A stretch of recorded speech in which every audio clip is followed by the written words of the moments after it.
നാട്ടിൽ ഞാൻ എത്തുന്നതിന് മുമ്പ് എനിക്ക് തിന്നാനുള്ള സാധനങ്ങളുടെ ലിസ്റ്റ് എത്തും. അതാണ് ഒരു ശീലം. പറഞ്ഞ പോലെ ഇന്നത്തെ ബ്രേക്ക്ഫാസ്റ്റ് ഓട്ടടയും തേങ്ങാപ്പാലും ആയിരുന്നു. പ്രാതൽ കഴിഞ്ഞ് വീട്ടിലൂടെ തേരാപ്പാര അലഞ്ഞു നടക്കുമ്പോൾ വെറുതെ ഒരു നീക്കുപോക്കും ഇല്ലാതെ ടേബിൾമേ കാണുന്ന ചെറുപഴം ഇരിഞ്ഞു നിന്നും. അല്ല, അതും ഒരു ശീലം. അപ്പോൾ ഇന്ന് നമ്മൾ ശീലങ്ങളെ കുറിച്ചാണ് സംസാരിക്കാൻ പോണത്. ലവ്ലി പീപ്പിളെ, വെൽക്കം ടു മൈ വ്ളോഗ്. രാവിലെ തന്നെ എൻ്റെ ഇക്ക എണീറ്റത് എന്നെ പ്രാഗ്യകൊണ്ടാണ്. പിള്ളേർക്ക് കളിക്കാൻ വേണ്ടി ഞാൻ കൊണ്ടുവന്ന സ്ലൈം അവരെവിടേക്കോ തേച്ച് വാരി വെച്ചതിനെ തുടർന്ന് അത് ക്ലീൻ ചെയ്യാൻ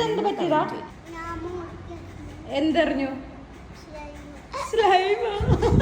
പണി തീർന്നില്ല. അപ്പോഴേക്കും അടുത്ത പണിയായിട്ട് വരുന്ന അടുത്ത കുട്ടി എവിടെ പോയിട്ട് വരാ? അമി മസറയിൽ എന്ത് വാങ്ങാന്? അവന്റെ ചിരിയിൽ തന്നെ ഉണ്ട് എന്തോ ഉടായ്പ്. വെക്കേഷൻ ആയതുകൊണ്ട് പിള്ളേർ എല്ലാ കഴിവുകളും പുറത്തെടുത്ത് പേരൻസ് ഇതേപോലെ എണീലിരിക്കും. നാട്ടിൽ വന്ന് മൂന്നിന്റെ എന്തെങ്കിലും ബീഫ് ബിരിയാണി കിട്ടിയില്ലെങ്കിൽ ആകെ പ്രശ്നമാവും. അല്ല, എനിക്ക് അതെന്റെ ശീലം. ഇവിടെ വന്ന് ബിരിയാണി തട്ടുന്നത് എന്റെ കൂട്ടുകാരുടെ ശീലം. ബിരിയാണി ഇങ്ങനെ കഴിച്ചാൽ എനിക്കൊരു സുഖം കിട്ടൂല. പക്ഷെ വഴിയുണ്ട്. എന്താണ്?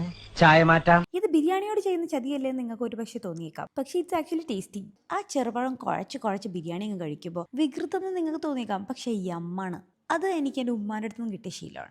ഈ ചക്കയൊക്കെ കൈ തൊട്ടാൽ മണക്കൂലേ, അതുകൊണ്ട് ഞാൻ വാ പൊളിച്ചിരിക്കാറേ ഉള്ളൂ. ഇല്ലിയാക്കി ഉമ്മ വായിൽ വെച്ച് തന്നോളൂ. നല്ലപോലെ ജോലി ചെയ്യുന്ന കൂട്ടുകാരെ ജോലി ചെയ്യാൻ വിടാതെ കൂടെ കൊണ്ടുപോകുന്നതാണ് ഞങ്ങളുടെ ശീലം. ഇതുകൊണ്ടൊക്കെയാണ് എൻ്റെ കുറെ ഫ്രണ്ട്സിന്റെ പേരൻസ് അവരോട് പറഞ്ഞിരുന്നത് അതിനോടൊക്കെ കൂട്ടുകൂടണ്ട.